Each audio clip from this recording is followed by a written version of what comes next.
As we mentioned, multiple sources reporting tonight the Trump Organization could face criminal charges as soon as next week. The Manhattan DA's office has been building this case mostly against the company's CFO, Alan Weisselberg, hoping to flip him and gain his cooperation. NBC News putting it this way, quote, court documents show that Cy Vance, that's the Manhattan DA, is probing possibly extensive and protracted criminal conduct at the Trump Organization, which could include falsifying business records, insurance fraud, and tax fraud. Still with us, the aforementioned Chuck Rosenberg. So Chuck Weisselberg is key to this because the Trump Organization is not a vast organization. There's no board of directors.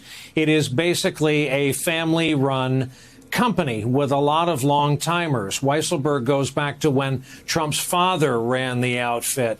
Michael Cohen contends Weisselberg flipping isn't essential because he says that the documents that he is aware of that the DA's office has are damning enough. Please take on that question for us.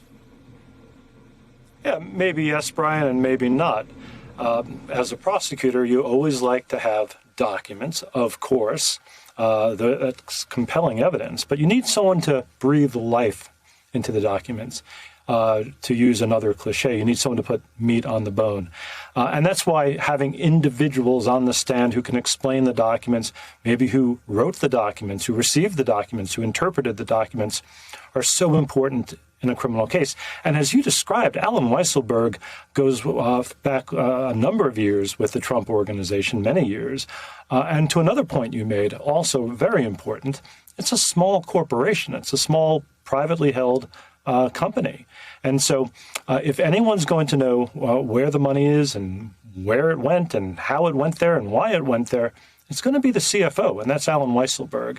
And so I don't think Michael Cohen is entirely correct here. At least in my experience, I want documents and I want witnesses. Maybe that makes me greedy as a prosecutor, but to my way of thinking, having both of those things really gives the case more power. It makes it more compelling for the jury. And I don't think anyone could make it much more compelling in a fraud case than a CFO who's willing to testify against its principles. Yeah, I've never known a prosecutor who wants to try just a paper case absent human involvement.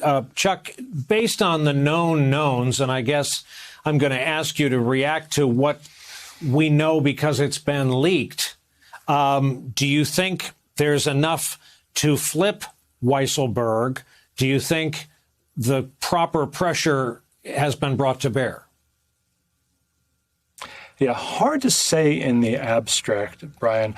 People flip when it's in their best interest to do so. And for many people, it's in their best interest to do so when they're looking at a lengthy jail sentence. Charging a corporation isn't going to be enough in and of itself to get Weisselberg to flip. Having said that, lots of people don't flip. They just simply tell the truth. There's nothing to flip. You subpoena them, you interrogate them, you question them in front of the grand jury, and they tell the truth. Now, I don't know Mr. Weisselberg. I don't mean to cast any aspersions on the man. I don't know if he would tell the truth or if he would lie. But charging the corporation is probably not enough if he did something wrong to get him to own up to what he did. And so there are other options for prosecutors. Perhaps they have a case against Mr. Weisselberg directly. If not, they can always put him in the grand jury, immunize him, and compel his testimony. There are a number of ways to get to the truth. Flipping a recalcitrant witness is one of them, but there are other ways to get to the same place. Let me play something that someone you and I both know, Daniel Goldman, said tonight about this case. It's interesting and not surprising that they would approach the Trump Organization to tell them that they're considering to charge them, because that would be almost a death blow to the Trump Organization. Every single bank would call their loans if the Trump Organization is indicted. There's no way that the Trump Organization has enough capital to pay off all their loans. Chuck, less than a minute remaining, but I sure, of course, as a civilian, had not thought of that. Do you concur? Yeah, I wish I was half as smart as Dan Goldman.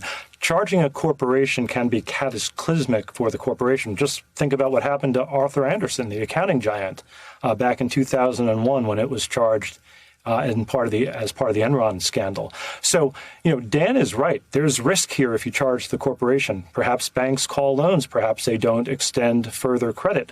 I don't know what each individual bank will do, but there's absolutely a risk. And so when prosecutors think about charging corporations, they also think about the collateral consequences to the corporation, understanding that our actions in charging that company could put them out of business. Dan's a very smart guy, and we would be wise to listen to what he has to say.